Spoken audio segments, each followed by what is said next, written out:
এখানে নিয়ে নিয়েছি আমি একটা আম, এই রকম সাইজের 6টা আম এখানে আমি কুড়িয়ে রেখে দিয়েছি। এইভাবে এই যে বড় দিকটা আছে এই দিকটায় কোরাবেন।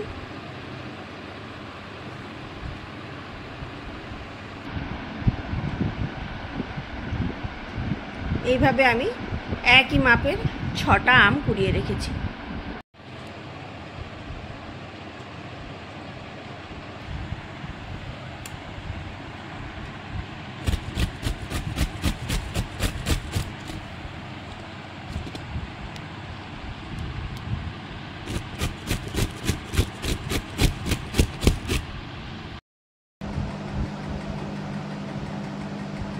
এখানে আমি আমগুলো সব কুড়ে রেখেছি। তারপরে এখানে আমি নিয়ে নিয়েছি 250 কালো সরষে আর 250 গ্রাম সাদা সরষে।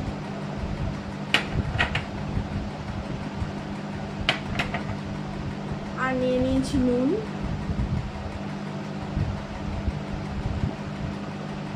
আচ্ছা এখানে নিয়ে নিয়েছি চিনি, চিনিও একই মাপে 250 গ্রাম। আর এখানে নিয়ে নিয়েছি ভিনিগার। এবারে আমি কি করব, একটা মিক্সির জার নিয়ে নেব, তার মধ্যে সাদা সরষেকে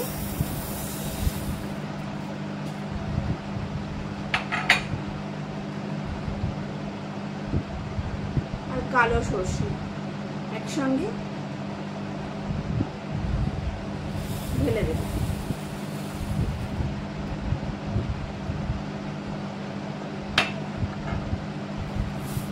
দেখুন এখানে সাদা সরষে আর কালো সরষে আমি দুটোই একসঙ্গে ঢেলে দিয়েছি।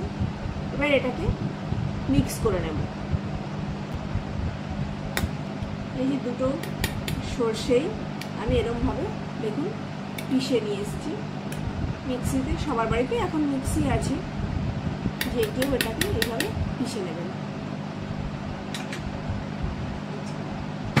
এবারে একটা বড় বল নেবেন, আর মনে রাখতে হবে যে এটা একদম শুকনো হবে, কিন্তু কোনো রকম জল থাকা চলবে না। যখন আমটাও কুড়বেন, আমটাও যেন একদম ধুয়ে শুকিয়ে নেবেন ভালো করে, এবং হাতেও যেন কোনো রকম জল বা কোনো পাত্রেও যেন জল না থাকে। তাহলে কি হবে, আচারটা নষ্ট হয়ে যাওয়ার সম্ভাবনা থাকে। এবারে আমি এখানে তেল নিয়ে নিয়েছি, সর্ষের তেল, ঠিক আছে, কিন্তু সর্ষের তেলটা একটু বেশি লাগে। এখানে আমি 1 লিটার নিয়েছি, দেখছি কতটা হয়।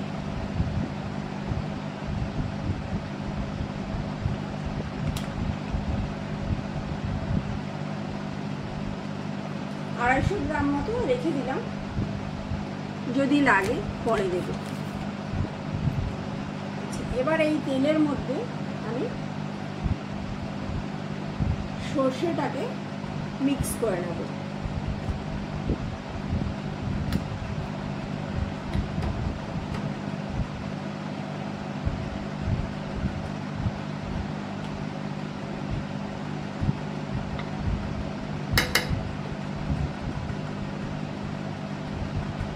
পুরোটাই আমি দিয়ে দিলাম।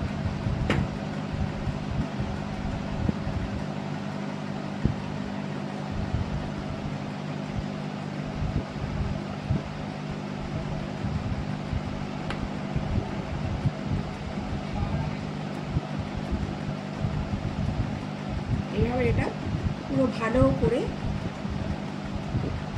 সর্ষের গুঁড়োটা ভালো করে মিশিয়ে নেব, যাতে কোনো রকম লাম্পস না থাকে। এবার এর মধ্যে দিয়ে দেব নুন,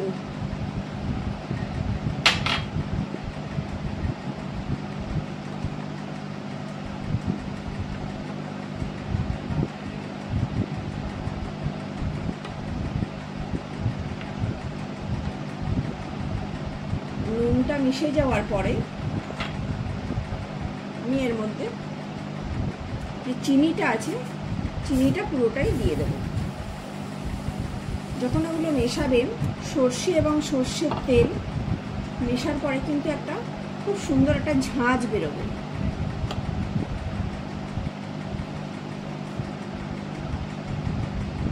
এবার হয়ে গেল, এটা ভালো করে আমি মিশিয়ে দিলাম।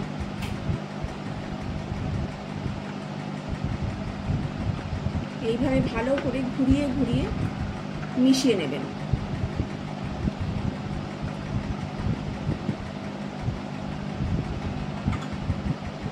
যদি মনে হচ্ছে বাটিটা ছোট হয়ে গেছে পাত্রটা, তাহলে একটা বড় পাত্র নিয়ে নেবেন।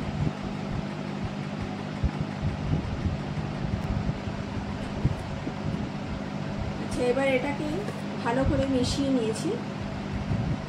এবার এর মধ্যে দিয়ে দেব ভিনেগার।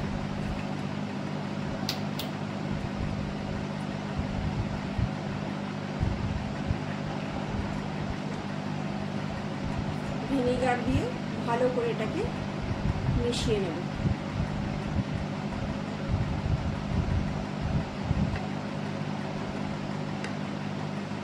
দেখুন এইভাবে এটা মিশিয়ে নেব।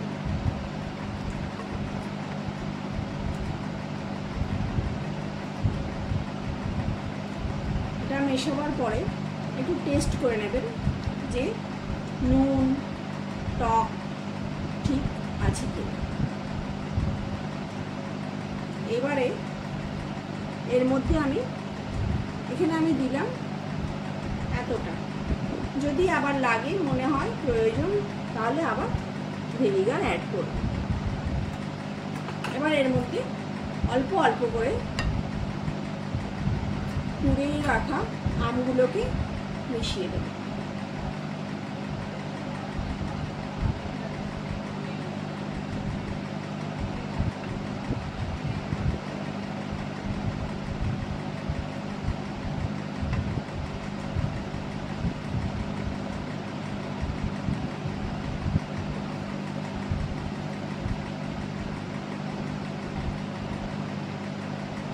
এর মধ্যে কিন্তু হলুদ দেব না, আর যদি কেউ চান তাহলে আপনারা লঙ্কার গুঁড়ো দিতে পারেন, কিন্তু আমি এর মধ্যে লঙ্কার গুঁড়ো অ্যাড করিনি, কারণ এটা টক মিষ্টি হবে বলে। এইভাবে আস্তে আস্তে পুরো আমটা এর মধ্যে মিশিয়ে দিতে হবে। এটা অনেকটাই হয়েছে। এটা আমার 1 কেজি আমের আচার বানিয়েছি আমি। এটা 1 কেজির মাপ করলাম। 1 কেজি আমে 250 সাদা সর্ষে, 250 কালো সর্ষে, নুন পরিমাণ মতো, আর ভিনেগার যতটা দিলাম, যদি লাগে আর একটু দিয়ে দেবো। এটা হচ্ছে আপনার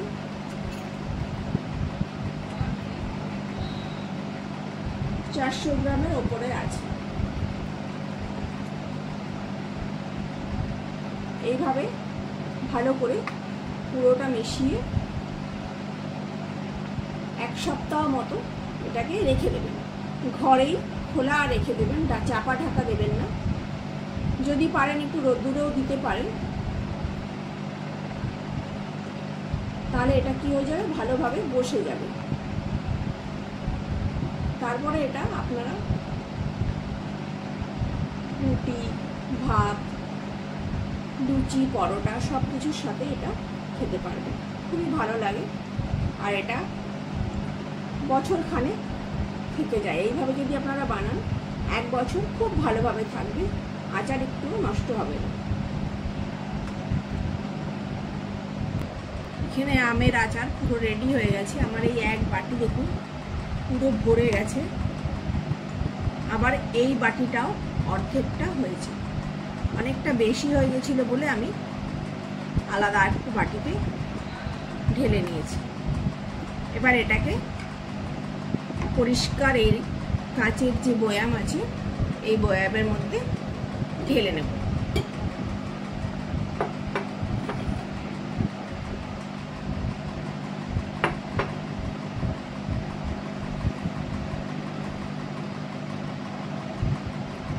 এইভাবে আপনারা আচার বানান, দেখবেন খুব ভালো লাগবে। ট্রাই করে আমাকে অবশ্যই জানাবেন কেমন লাগলো। কমেন্ট করুন, যদি ভালো লাগে তাহলে একটা লাইক, আর যদি চ্যানেলটা সাবস্ক্রাইব না করে থাকেন তাহলে একটু সাবস্ক্রাইব করে নেবেন, আর ভালো লাগলে অবশ্যই শেয়ার করে নেবেন। নমস্কার, আজকের মতো ব্লগটা এখানেই শেষ করছি। দেখা হবে আরেকটা নতুন ব্লগ নিয়ে।